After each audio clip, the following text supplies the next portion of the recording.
आचार्य मानतुंग स्वामी के अमृत देशना का रसपान कर रहे हैं। आचार्य मानतुंग स्वामी अष्ट प्रातिहारों का वर्णन करते हुए हम देख रहे थे भगवान का समोशन लगा हुआ है। आदिनाथ भगवान का समोशन भव्य कुबेर के द्वारा रचना हुई है। इंद्र नीलमणि के ऊपर विशाल धूली साल कोट, गोपुर द्वार बने हुए हैं, मानस्तंभ है चारों दिशाओं में। चारों दिशाओं में 20-20 हजार सीढ़ियां हैं, जिनके लिए भव्य जीव एक अंतर मुहूर्त में चढ़ जाया करते हैं। 20,000 सीढ़ियाँ चढ़ने में एक अंतर मुहूर्त ही लगता है। वहाँ का ऐसा अतिशय है। और वह भव्य समोषण चारों दिशाओं में फैला हुआ है। आदिनाथ भगवान का 12 योजन का समोषण 144 किलोमीटर में चारों ओर फैला हुआ एक ऐसा भव्य, जिसमें हम देख रहे हैं 8 भूमियाँ हैं। 8 भूमियों में श्री मंडप भूमि, अष्टम भूमि, जहाँ पर 12 सभाएं लगी हुई हैं।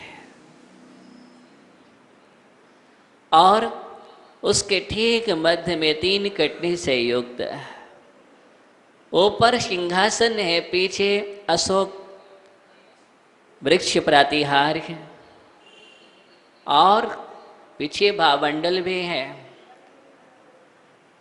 लेकिन यहाँ पर हम ये देख रहे हैं कि मंद मंद सुगंधित जल से युक्त वह पुष्प वृष्टि हो रही है।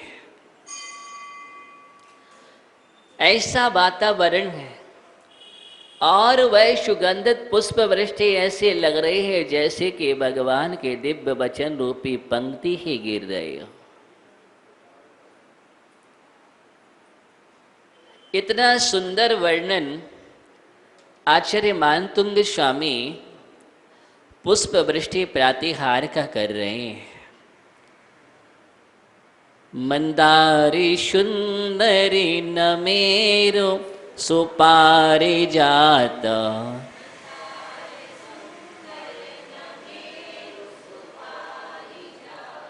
संतानिकादि कुसुमोत्करे वृष्टिरुद्धा,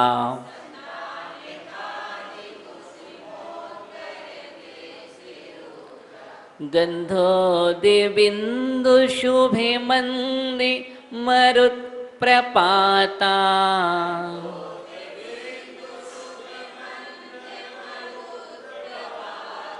दिव्यादिमहापतति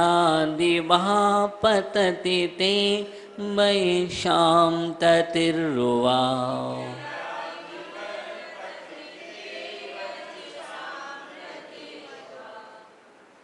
मंदार सुंदर नमेरु सुपारिजात।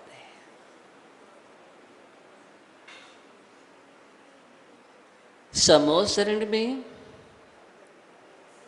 पुष्प वृष्टि हो रही है और वो कल्पवृक्षों के ऐसे ऐसे दिव्य पुष्प हैं। वह पुष्प गंधोद बिंदु सुगंधित जल बिंदुओं से युक्त है। कैसे हैं? गंधोद बिंदु, गंध उद बिंदु। गंध माने सुगंधित है, उद माने जल, बिंदु माने बूंद। सुगंधित जल बिंदु से युक्त मिश्र सो मंदे मंदे मंद मरुत प्रपाता, वायु के साथ गिरती हुई। वायु चल रही है और उससे उद्धा श्रेष्ठ ऊर्ध्वमुखी। कैसे?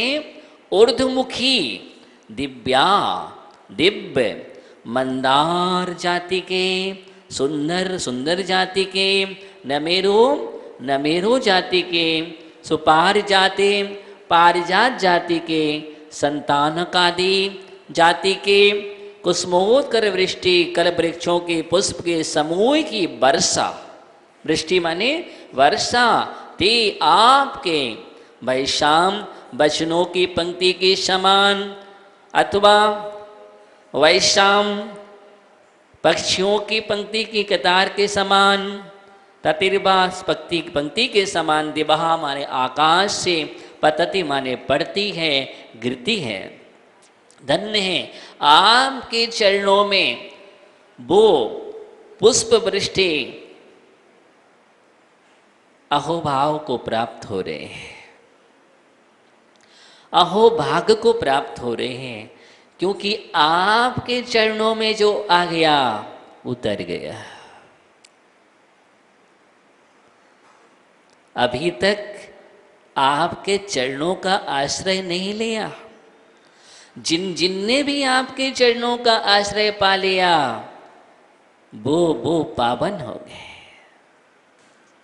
देखो पुष्प भी आपके चरणों में आने से पवित्रता को प्राप्त हो गए हैं और वो पुष्प वृष्टि प्रातिहार संज्ञा को प्राप्त हो रहे हैं।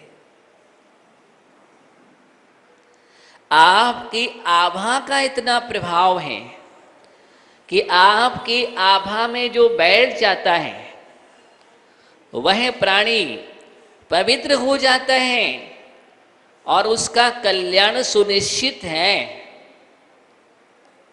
एक अचेतन भी आपको संदेश दे रहा है कि देखो, सुनो, भगवान की देशना को सुनो। कौन कह रहा है? दुंदुभीनाथ। क्या बात है! एक दुंदुभी भगवान की यश को जयगान कर रही है और हम लोग चेतन हैं। क्या है आप? हम चेतन हैं और चेतन आत्मा होकर के भी गुणगान ना कर पाए तो कभी कभी लगता है कि भाग्यशाली कौन है? कौन है भाग्यशाली? पुष्प भगवान के चरणों में गिर रहे हैं, दिव्य पुष्प हैं, कल्प वृक्ष के सुगंधी फैल रही चारों ओर। और सबसे बड़ी विशेषता थी कि वो भगवान के चरणों में गिर रहे हैं लेकिन ऊर्ध्वमुखी है। दुनिया में पुष्प गिरते हैं, ऊर्ध्वमुखी नहीं होते। ये विशेषता को पकड़े। पुष्पों की वर्षा होती है, पुष्प वृष्टि खूब करो, लेकिन डंठल उसका ऊपर होता है और मुख नीचे हो जाता है। लेकिन यहाँ पर कोई अतिशय अलग है। यहाँ पर मुख ऊपर है, डंठल नीचे है, जबकि वो गिर कहाँ से रहे हैं? आकाश से। क्या अद्भुत आश्चर्य है! कितना बड़ा संदेश दे रहे हैं आचार्य मानतुंग स्वामी इस प्रातिहार के माध्यम से। जो भगवान के चरणों में गिरता है वो गिर करके भी ऊपर उठ जाया करता है, ऊर्ध्वमुखी होता है। भगवान के चरणों में जो आ गया वो ऊर्ध्वमुखी हो गया, क्योंकि वो भी भगवान के मुख को निहारता है। जब मुख सामने होगा तभी तो निहारेगा, अगर ऐसा होगा तो कैसे निहारेगा? ये प्रातिहार प्रभाव है कि भगवान के चरणों में जाने वाला कभी भी ऐसा नहीं होता है, ऐसा होता है, कभी भी ऐसा नहीं होता है, ऐसा होता है, ऊपर ही उठता चला जाता है। ऊर्ध्वमुखी का संकेत यही है। गिर रहा है लेकिन गिर करके भी नहीं गिर रहा है। दुनिया में लोग गिरते हैं लेकिन यहां पर गिरना नहीं है, यहां तो गिर करके उठना है और उठने के लिए गिरना हो रहा है, गिरने के लिए गिरना नहीं है। हम गुरुओं के चरणों में गिरते हैं, प्रभु के चरणों में गिरते हैं, नमस्कार करते हैं, साष्टांग नमस्कार करते हैं, पंचांग नमस्कार करते हैं, झुकते हैं, तो किसके लिए गिरते हैं आप? गिरने के लिए कि उठने के लिए? उठने के लिए। गुरु के चरणों में, प्रभु के चरणों में भक्त अगर गिरता है तो उसका नाम गिरना नहीं है, क्योंकि वो पतन का कारण नहीं है, वो उत्थान का कारण है। और उत्थान होता है, नियम से उत्थान होता है। जो प्रभु के चरणों में, गुरु के चरणों में नहीं गिरता, वो संसार के गर्त में गिर जाता है। उसको कौन संभालेगा? कौन संभालेगा? तुम अभी तक भोगों के चरणों में गिरते रहे हो। गिरे भी तो कहाँ? भोगों में। और भोगों में गिरने वाला जीव नरकगामी हो जाता है। और योग साधना में गिरने वाला जीव, योग साधना में, योग साधना से नहीं बोल रहा हूं मैं, ध्यान रखना। अगर मैं योग साधना से गिरना कह दूंगा तो गलत हो जाएगा। योग साधना में गिरने वाला। किसमें? योग साधना में गिरने वाला। अधिकरण कर दिया। क्या हो गया? अधिकरण हो गया। इसका मतलब योग साधना आधार है, और से माने गिर जाना है, और में लगाना अधिकरण क्रिया है। और अधिकरण का मतलब आधार बना हुआ है, योग साधना का आधार लेकर के। यहाँ पर भक्ति का आधार लेकर के मानतुंग स्वामी प्रभु के चरणों में नतमस्तक हैं, लीन हैं। और जितना जितना व्यक्ति झुकता है, नतमस्तक हो जाता है, उनके चरणों में पहुंच जाता है, वही वही आगे जाकर के एक दिन सिद्धालय में विराजमान हो जाता है। प्रभु के चरणों में पहुंचने वाला चरणों में नहीं रहता। जैन दर्शन की विशेषता देखिए आप कि प्रभु के चरणों में रहने वाला चरणों में नहीं रहता है। ओहो, ऐसे प्रभु हैं, ऐसे प्रभु हैं कि नहीं, चरणों में तुम्हें रखना नहीं चाहते। दुनिया के लोग कहते तुम मेरे आओ चरणों में रहो, मेरे चरणों की सेवा करते रहो, मेरे चरण के दास बने रहो। लेकिन जैन दर्शन एक ऐसा, वीतरागी दर्शन ऐसा है, वीतरागी परमात्मा ऐसे हैं कि नहीं नहीं, वो भी तुम्हारे लिए वहाँ से उठा करके अपने समान बराबर करके समान श्रेणी में बिठा लेते हैं। कहाँ बिठा लेते हैं? अपने समान बना लेते हैं। वो जो चरणों में झुक रहा है, नतमस्तक हो रहा है, उसको उठा करके अपने बराबर पर बिठाने वाले अगर कोई है तो वो वीतरागी परमात्मा है। लेकिन ऐसे नहीं बिठा लेंगे तुम्हें कि तुम कहो ऐसे बिठा लें, ऐसे नहीं बिठा लें। जब तक तुम रागी रहोगे, भोगी रहोगे, संसारी रहोगे, तब तक तुम्हें वहाँ नहीं बिठा लेंगे। लेकिन जिस दिन तुम योगी और उपयोगी बन जाओगे, उस दिन वहाँ बिठा लेंगे। योगी और उपयोगी बन जाओगे। अभी हम भोगी और उपभोगी हैं। भोगी और उपभोगी का मार्ग नहीं है मोक्ष मार्ग, योगी और उपयोगियों का मोक्ष मार्ग है।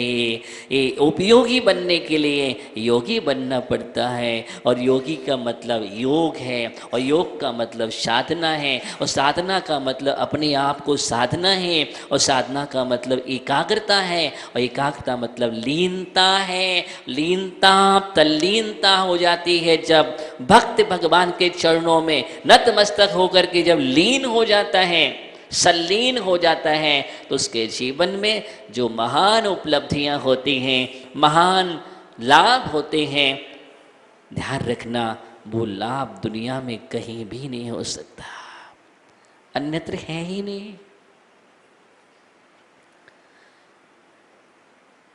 सुमन गिर रहे हैं। क्या गिर रहे हैं? सुमन गिर रहे हैं। और सुमन का मतलब सुमन गिर रहे हैं, पुष्प गिर रहे हैं। कहाँ गिर रहे हैं? भगवान के चरणों में। गिर कर के भी ऊर्ध्वमुखी है, और ऊर्ध्वमुखी होकर के भगवान को निहार रही है। क्यों? क्योंकि वो सुमन है। वो सुमन है, सुमन है। जो सुमन हो गया वो भगवान के चरणों में पहुंच करके ऊर्ध्वमुखी हो गया। सुमन होने पर ही सुमन वृष्टि होती है।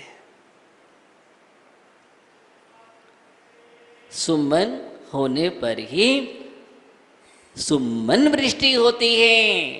मन को सु बनाओ। सु माने सुंदर मन। कौन सा मन? सुंदर मन। जिसका मन सुंदर हो गया वही सुमन। मन ही सुंदर नहीं हुआ, उसके जीवन में सुमन नहीं। सुमन महकता है शशांक, सुमन महकता है और सुमन भी महकता है। देखो ना, सुमन है ना तो चारों ओर आभा विकीर्ण होती है। सभी लोग उस आभा मंडल में बैठते हैं क्योंकि उनके लिए एक अलग प्रकार की सुगंध आती है, जो सुगंध कहीं नहीं आती है। सुमन इसलिए आवश्यक है।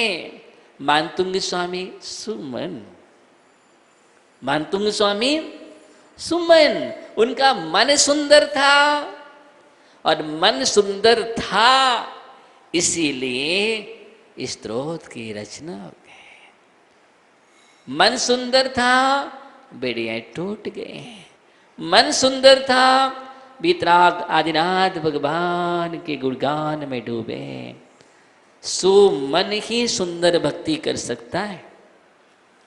जब तक सुमन नहीं है तब तक तुम सुंदर भक्ति नहीं कर सकते हो। सुमन नहीं है, सुंदर भक्ति नहीं होगी। सुमन नहीं है, सम्यक दर्शन नहीं होगा। सुमन नहीं है, समीचीन ज्ञान नहीं होगा। सुमन नहीं है, सम्यक चारित्र नहीं होगा। सुमन नहीं है, सम्यक तप नहीं होगा। सुमन नहीं है, सम्यक आचरण नहीं, सम्यक क्रिया नहीं। सुमन नहीं है, तुम्हारे जीवन में कोई भी काम सुंदर नहीं हो सकता।